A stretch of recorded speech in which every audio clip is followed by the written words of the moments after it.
اتار کے پھر ایک مرتبہ ایک طرف اون گرے، دوسری طرف محمد گرے، آواز دی ماموں ہمارا آخری سلام قبول کیجئے۔ عباس، حسین اور بنی ہاشم میں سے جو بھی بچے تھے وہ میدان میں پہنچے۔ ایک مرتبہ میدان میں پہنچنے کے بعد دونوں شہزادوں کے قریب گئے، دونوں کو ایک جگہ پہ لا کے رکھا۔ ابھی رمق جاں باقی تھی، ابھی دونوں زندہ تھے۔ ایک مرتبہ کہتے ہیں میرے ماموں دونوں بیٹھ جائیں، ہمیں آپ سے کچھ کہنا ہے۔ دونوں ماموں بیٹھ گئے۔ اون نے ایک مرتبہ ہاتھ اٹھایا، حسین کے سر پہ رکھا، محمد نے ہاتھ اٹھایا، عباس کے سر پہ رکھا، اور ایک مرتبہ کہتے ہیں ماموں ہم آپ کے سروں کی قسم کھا کے کہتے ہیں ہم نے ایک قطرہ بھی پانی نہیں پیا، ہم نے نہر پہ قبضہ تو کیا تھا، پانی نہیں پیا۔ اماں سے کہہ دیجئے گا ارے دونوں بچے کیسے اس دنیا سے گئے، یہ کہتے کہتے ارے روح قبض حضوری سے پرواز کر گئی ہے، جو عمر اللہ بس آخری منزل تمام کر دے رہا ہوں۔ عزاداروں دونوں لاشیں عباس و حسین لے کے آئے۔ خیمے میں یہ شور اٹھا، اون و محمد آ گئے، اون و محمد آ گئے۔ کسی نے زینب سے کہا اون و محمد آ گئے، کہا زینب نے ارے میں نے اون و محمد سے کہا تھا زندہ واپس نہ آنا۔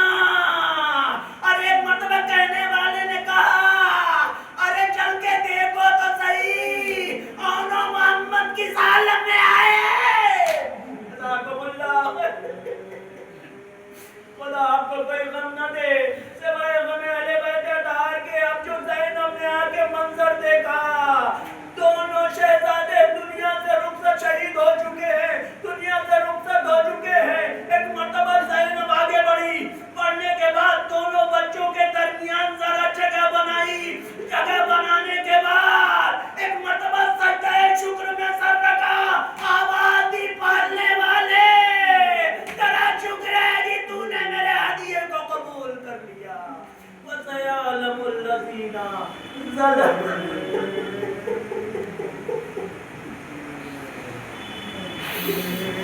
ظلموا أَيَّ مُنقَلِبٍ يَنقَلِبُونَ إِنَّا لِلَّهِ وَإِنَّا إِلَيْهِ راجعون۔ رضا بقضائه وتسليما لأمر الله بقضاء ربه وبعلها وبني وصير المصعود يا مالے والے یہ واسطہ علیہ وسلم علیہ السلام کا ہماری اس عبادت کو شرف و قبولیت عطا فرما۔